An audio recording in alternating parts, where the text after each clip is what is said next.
Hello, now we are discussing about calls in arrear and calls in advances problems.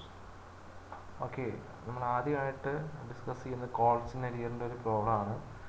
Question ഒന്ന് വായിക്കാം. Snowland company limited registered with an authorised capital of rupees 10 lakh divided into 10,000 equity shares of rupees 100 each. The company issued 5,000 equity shares. The shares money payable was rupees 25 on application, rupees 50 on allotment, and rupees 25 on first and final call. Next paragraph, all the shares applied for were allotted. All the money was duly received except from Mr. Arjun was a shareholder to whom 300 shares were allotted failed to pay the first and final call money. Another shareholder, Mr. Pradeep, to whom 300 shares were allotted failed to pay the first and final call money. The expenses on issue were rupees 3,000. അപ്പോൾ Snowland എന്ന് പറയുന്ന കമ്പനിയുടെ authorised capital 10 ലക്ഷമാണ്. അപ്പോൾ അതിനകത്ത് 10,000 equity shares 100 രൂപ വെച്ചിട്ടാണ് വരുന്നത്. അപ്പോൾ അതിനകത്ത് 10,000 ഇക്വിറ്റി ഷെയറിൽ 5,000 ഇക്വിറ്റി ഷെയർസാണ് ഈ കമ്പനി ഇഷ്യൂ ചെയ്യുന്നത്. അത് ആദ്യം മനസ്സിലാക്കുക.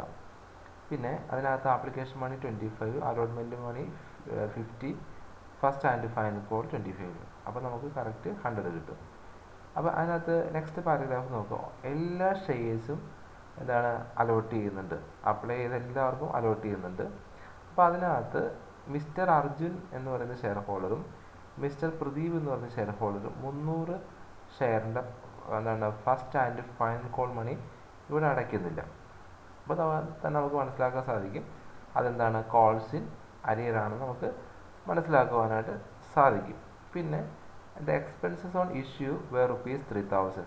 അപ്പോൾ ഷെയർ ഇഷ്യൂ ചെയ്യുന്നതിന് വേണ്ടിയിട്ട് നമുക്ക് 3,000 രൂപ ചിലവായിട്ടുണ്ട്. ഇപ്പോൾ ഇത്രയും സംഭവങ്ങളാണ് ഈ ക്വസ്റ്റ്യനകത്ത് വരുന്നുള്ളൂ. ഓക്കെ, നമുക്ക് ആൻസറിലേക്ക് കിടക്കാം. അപ്പോൾ ആദ്യത്തെ ജേണൽ എൻട്രി എന്താണ് bank account added to share application account. അപ്പോൾ നമുക്കറിയാം എത്രയാണ് 5,000 ഇക്വിറ്റി ഷെയർസാണ് ഇഷ്യൂ ചെയ്യുന്നത്.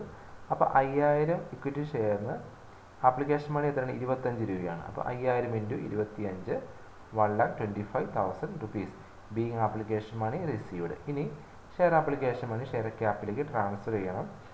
ഓക്കെ, അപ്പോൾ അതിൻ്റെ നറേഷനായിട്ട് being share application money transfer to share capital account 1,25,000.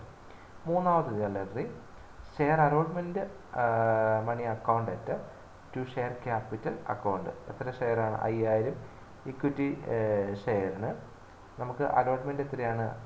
rupees 50 ആണ്. അപ്പോൾ 50 into 5,000 is equal to 2,50,000 rupees, 2,50,000. ഇനി അലോട്ട്മെൻറ്റിൻ്റെ എമൗണ്ട് നമുക്ക് റിസീവ് ചെയ്യണം. Bank account at to share allotment account 2,50,000 being allotment money is received. ഇനി next one share first and final call account at to share capital account. നമുക്ക് എത്ര നോക്കാം. First and final call 25 രൂപയാണ്. 5,000 ഷെയർസാണുള്ളത്. അപ്പോൾ 5,000 into 25 1,25,000 being first and final call amount is transfer to share capital account. അപ്പോൾ ഇനി next ആറാമത്തെ journal entry. ആറാമത്തെ ജേണൽ എൻട്രിയിലാണ് കോൾസ് ഇൻ അരിയർ വരുന്നത്. അതായത് എന്താണ് ഫസ്റ്റ് ആൻഡ് ഫൈനൽ കോളിൻ്റെ എമൗണ്ട് 2 ഷെയർ ഹോൾഡേഴ്സ് ഇവർ കൊടുക്കുന്നില്ല. അതായത് മിസ്റ്റർ പ്രദീപ് എന്ന് പറയുന്ന മനുഷ്യനും മിസ്റ്റർ അർജുൻ എന്ന് പറയുന്ന ആളും 300 ഷെയറിൻ്റെ പൈസ ഫസ്റ്റ് ആൻഡ് ഫൈനൽ കോളിൽ അടയ്ക്കത്തില്ല. എന്ന് പറഞ്ഞു കഴിഞ്ഞാൽ എത്രയാണ്? 2 പേരുടെ നമുക്ക് ഒരുമിച്ച് എഴുതാം.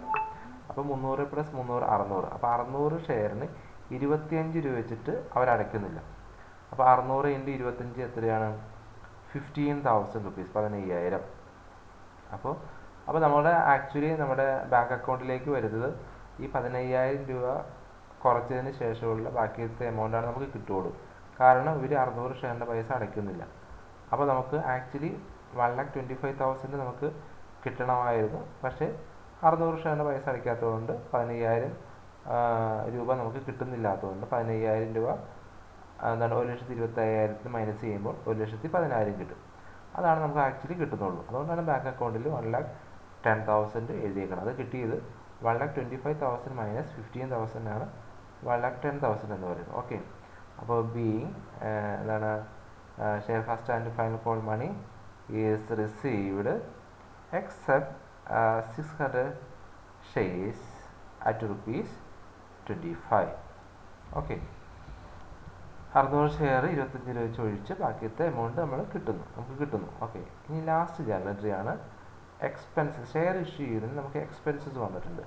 അപ്പോൾ എക്സ്പെൻസ് വരാൻ നേരത്തെ എക്സ്പെൻസിന് എപ്പോഴും ഡെബിറ്റ് ബാലൻസ് ആണ്. അപ്പോൾ expense account added to bank account, നമ്മുടെ ബാങ്കിൽ നിന്ന് നമ്മുടെ പൈസ പോകുന്നു. ഓക്കെ,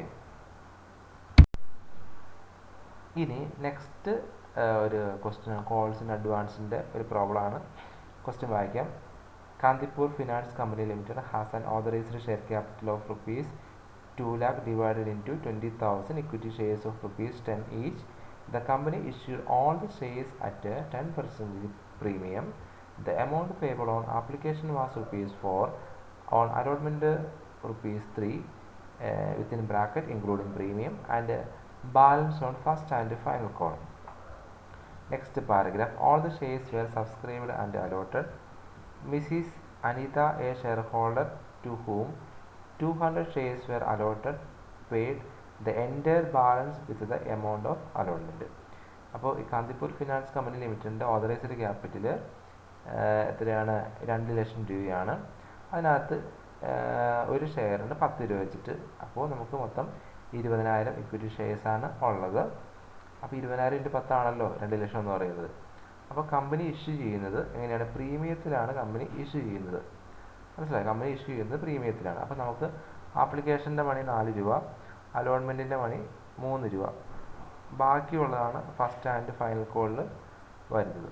അപ്പോൾ നമ്മൾ ആഡ് ചെയ്ത് നോക്കാൻ നേരത്ത് 4 + 3 + എത്ര വരും? 4 വരണം. കാരണം ഒരു 10 രൂപയാണ് ഫേസ് വാല്യൂ എന്ന് പറയുന്നത്.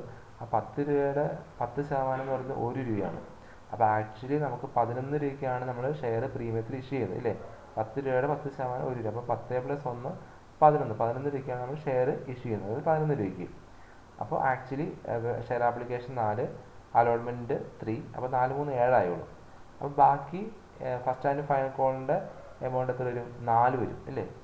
ടോട്ടൽ എമൗണ്ട് പ്രീമിയത്തിൽ വരുമ്പോൾ 11 രൂപ വരും. അപ്പോൾ ഫസ്റ്റ് ആൻഡ് ഫൈനൽ കോൾ 4 രൂപ വരും. ഓക്കെ, അപ്പോൾ ഇതിനകത്ത് all the shares were subscribed and allotted. എല്ലാ ഷെയറും സബ്സ്ക്രൈബ് ചെയ്തിട്ടുണ്ട്, അത് അലോട്ടും ചെയ്തിട്ടുണ്ട്. പക്ഷേ അതിനകത്ത് മിസ്സിസ് അനിത എന്ന് പറയുന്ന ഷെയർ ഹോൾഡ് 200 ഷെയറിൻ്റെ അലോട്ട്മെൻറ്റ് കഴിച്ചതിന് ശേഷമുള്ള ബാലൻസുള്ള എമൗണ്ടും കൂടെ അടച്ചിട്ടുണ്ട്. എന്ന് പറഞ്ഞാൽ ഫസ്റ്റ് ആൻഡ് ഫൈനൽ കോളിൻ്റെ പൈസ മിസ്സിസ് അനിത അലോട്ട്മെൻറ്റിൻ്റെ കൂടെ അടച്ചിട്ടുണ്ട്. ഓക്കെ, ഇനി ആൻസർ നമുക്ക് നോക്കാം. അപ്പോൾ ഇതിനകത്ത് first journal entry bank account added to share application account എത്രയാണ്? 80,000. 80,000 എങ്ങനെയാണ് കിട്ടിയത്? അതായത് 20,000 ഇക്വിറ്റി ഷെയറിന് എത്ര രൂപ വെച്ചിട്ടാണ്? ആപ്ലിക്കേഷൻ മണി 4 രൂപയാണ്. അപ്പോൾ 20,000 × 4 80,000. Being application money received. ഇത് ഷെയർ ആപ്ലിക്കേഷൻ അത് നമ്മൾ ഷെയർ ക്യാപ്പിലേക്ക് ട്രാൻസ്ഫർ ചെയ്തു. അതായത് രണ്ടാമത്തെ ജേർണൽ എൻട്രി 80,000 rupees. പിന്നെ മൂന്നാമത്തെ ജേർണൽ എൻട്രി എന്ന് പറഞ്ഞു കഴിഞ്ഞാൽ നമ്മൾ ഇഷ്യൂ ചെയ്യുന്നത് പ്രീമിയത്തിലാണ് ഇഷ്യൂ ചെയ്യുന്നത്. അപ്പോൾ അലോട്ട്മെൻറ്റിൻ്റെ സമയത്താണ് നമ്മൾ പ്രീമിയത്തിൽ ഇഷ്യൂ ചെയ്യുന്നത്. അപ്പോൾ share allotment account at to share capital account to share premium account. അപ്പോൾ ആക്ച്വലി നമുക്ക് ഷെയർ അലോട്ട്മെൻറ്റ് എന്ന് പറയുന്നത് എത്രയാണ്? 20,000-ന് 3 രൂപ വെച്ചിട്ടാണ്. പക്ഷേ അതിനകത്ത് 1 രൂപ പ്രീമിയമാണ്. അപ്പോൾ മനസ്സിലായി? അപ്പോൾ ഷെയർ അലോട്ട്മെൻറ്റിൻ്റെ സമയത്ത് 20,000 × 3 = 60,000 rupees നമുക്ക് കിട്ടി. അതിനകത്ത് പക്ഷേ ഷെയർ ക്യാപിറ്റലിലേക്ക് 20,000 × 2 പോകുള്ളൂ. 20,000 × 2 40,000 rupees. പിന്നെ 20,000 × 1 എന്ന് പറഞ്ഞാൽ പ്രീമിയം എത്രയാണ്? 20,000. അപ്പോൾ 40,000 + 20,000 = 60,000. ഇനി നാലാമത്തെ journal entry bank account at to share allotment account to calls in advance. അതായത് നമ്മൾ നാലാമത്തെ ജേർണൽ എൻട്രി എന്ന് പറഞ്ഞു കഴിഞ്ഞാൽ ഈ ഷെയർ അലോട്ട്മെൻറ്റിൻ്റെ പൈസ നമ്മൾ റിസീവ് ചെയ്യാണ്. ഷെയർ അലോട്ട്മെൻറ്റിൻ്റെ പൈസ റിസീവ് ചെയ്യുന്ന സമയത്ത് എന്താണ് കോൾസ് ഇൻ അഡ്വാൻസ്, അതായത് നമ്മൾ ഈ ഷെയർ അലോട്ട്മെൻറ്റിൻ്റെ കൂടെ തന്നെ മിസ്സിസ് അനിത എന്ന് പറയുന്ന share holder calls in advance ആയിട്ട് പൈസ കൊടുക്കുന്നുണ്ട്. അപ്പോൾ ആക്ച്വലി ശരിക്കും എത്രയാണ് 20,000 ഇൻറ്റു 3 ആണ് ഷെയർ അലോട്ട്മെൻറ്റിനകത്ത് വരുന്നത്. ഓക്കെ, അതായത് ഷെയർ പ്രീമിയത്തിൻ്റെ എമൗണ്ട് കൂടെ കൂടി 60,000, അതാണ് ബാങ്ക് അക്കൗണ്ട് ഇട്ടിട്ട് ഷെയർ അലോട്ട്മെൻറ്റിനകത്ത് 60,000 എഴുതി. പക്ഷേ കോൾസ് ഇൻ അഡ്വാൻസ് ആയിട്ട് 200 ഷെയറിൻ്റെ പൈസയും കൂടെ അവർ അടയ്ക്കുന്നുണ്ട്. അപ്പോൾ 200 ഇൻറ്റു എത്ര വരും? 4 രൂപ. അതായത് എന്താണ് കോൾസിൻ്റെ എന്താണ് ഫസ്റ്റ് ആൻഡ് ഫൈനൽ കോൾ 4 രൂപയാണ്. അപ്പോൾ 4 ഇൻറ്റു 200 800 രൂപ വരും.